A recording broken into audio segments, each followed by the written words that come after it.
Welcome to the Make Your Money Matter Show. I'm your host, Brad Barrett. I'm also a managing director and partner here at One Capital Management. Today on our show, we're going to talk about the Tax Cuts and Jobs Act, otherwise known as the Trump tax cuts, and what you can do before it is set to expire by the end of 2025. But before we get started, make sure to smash the subscribe button, hit that notification bell so you don't miss a single episode. All right, let's get into it.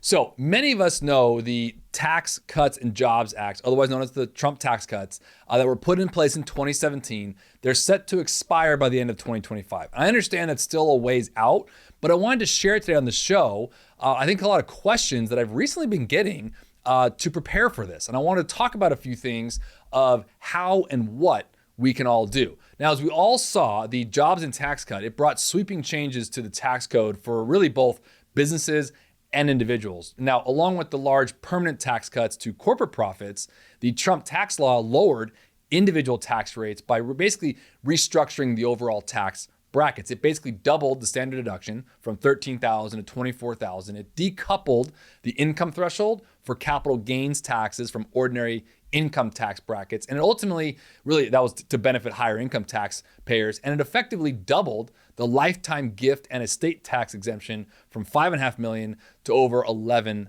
million. Now, all of these that I mentioned are non-permanent changes. That's kind of what I want to focus on, all right? They're set to expire again December 31st, 2025, at which point they'll revert back to the pre-Tax Cut Jobs Act levels. So how does this impact your financial plan? Let's talk about a few things. And again, barring any action on part of Congress, this window I'm going to mention here is quickly closing, quite frankly. Again, I know we have a little ways out, but it's closing.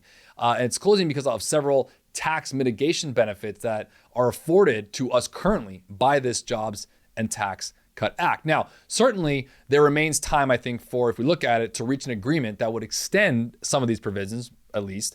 But I think through continual political tension, let's just be fair and honest, right? As we all see the general unsteadiness of global economies, including the US, this may be an opportune time, which is why I wanted to write this show today and use some, examples I've been going through with clients to explore some of the following strategies. So let's start off with the estate and gift tax considerations. I want to start there. First and foremost, as of 2023, this year, individuals can currently transfer up to almost $13 million, and a married couple can transfer up to almost $26 million. This is either during your life or as part of your estate, and this is all without triggering federal gift taxes or estate taxes. Now, if no legislative action is taken, that historically high exemption amount we have right now will be cut in half starting in the 2026 tax year.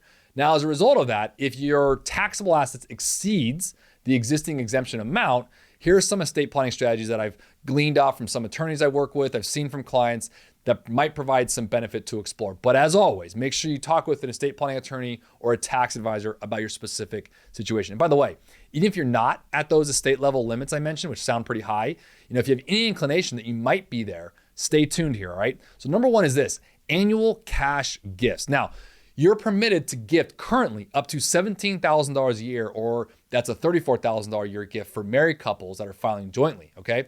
These annual gifts are not subject to taxes and don't count against your lifetime exemption. If you have a large extended family, this can obviously offer an easy way to transfer maybe some considerable wealth from you to the next generation. So I think those are important to go through. The second one I'll bring up in the estate and gift tax area is 529 plans. And there's an accelerated gift option here that I want to bring up. Now, when it comes to education planning, there's multiple types, but I want to hone in on this one for a second because the current tax law allows you to accelerate up to 5 years of gifts to educational accounts for your children and grandchildren. By the way, not just those, you can friends, relatives, whoever you would like, right? This means you can gift up to $85,000 in a single year, or again, if you're married filing jointly, $170,000. So it's an ideal way, I think, to help them save for maybe future educational expenses where the funds grow tax-free while also reducing your overall taxable estate. Thirdly, I bring this one up, again, under the estate and gift tax, is the item we look at when it comes to a dynasty trust. Now, you can look this up more so. I've seen this work for clients.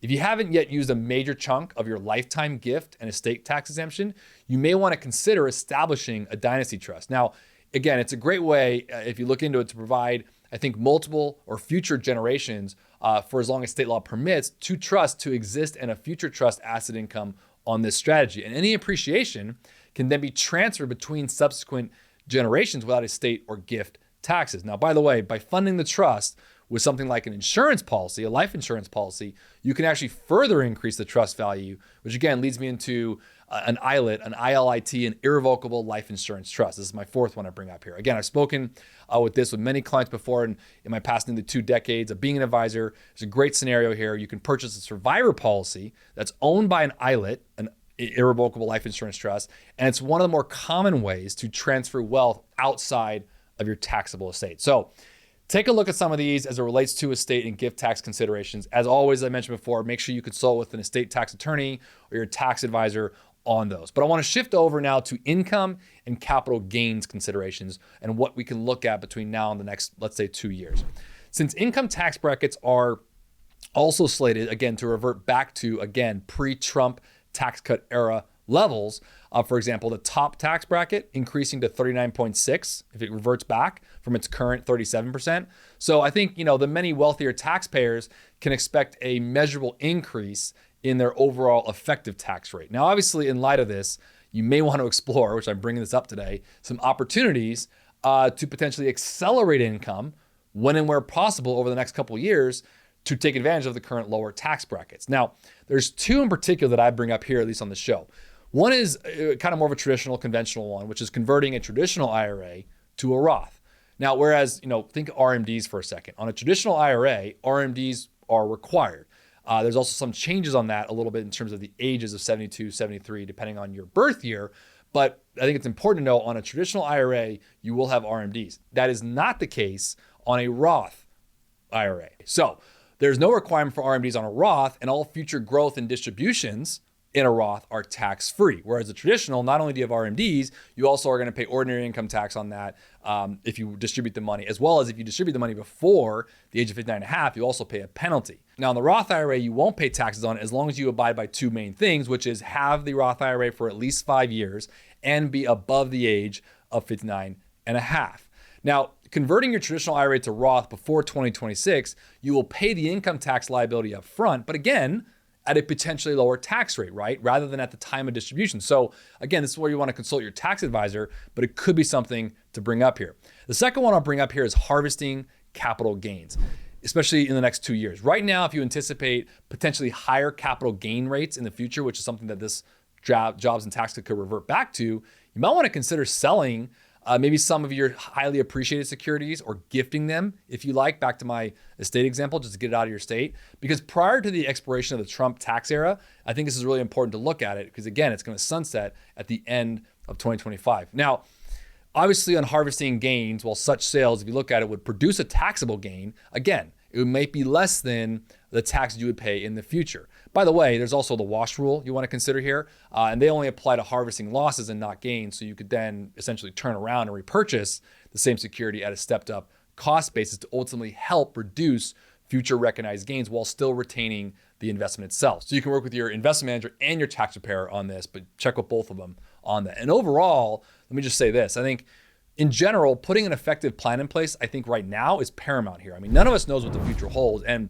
I'll say this, again, the one certainty we do know is there will be uncertainties. So, as with any form of planning, the more time you have to prepare, the more options you'll have available to you. So proper diversification of your assets, I think, is one of the primary tools for reducing overall risk without really ultimately sacrificing return potential. And lastly, establishing, again, a well thought out plan for when it comes time to draw down from these assets for retirement is also vital. Hey, I hope you enjoyed our show today. If you did, make sure to subscribe to the Make Your Money Matter show so you never miss a single episode. And until next time, always remember to make your money matter.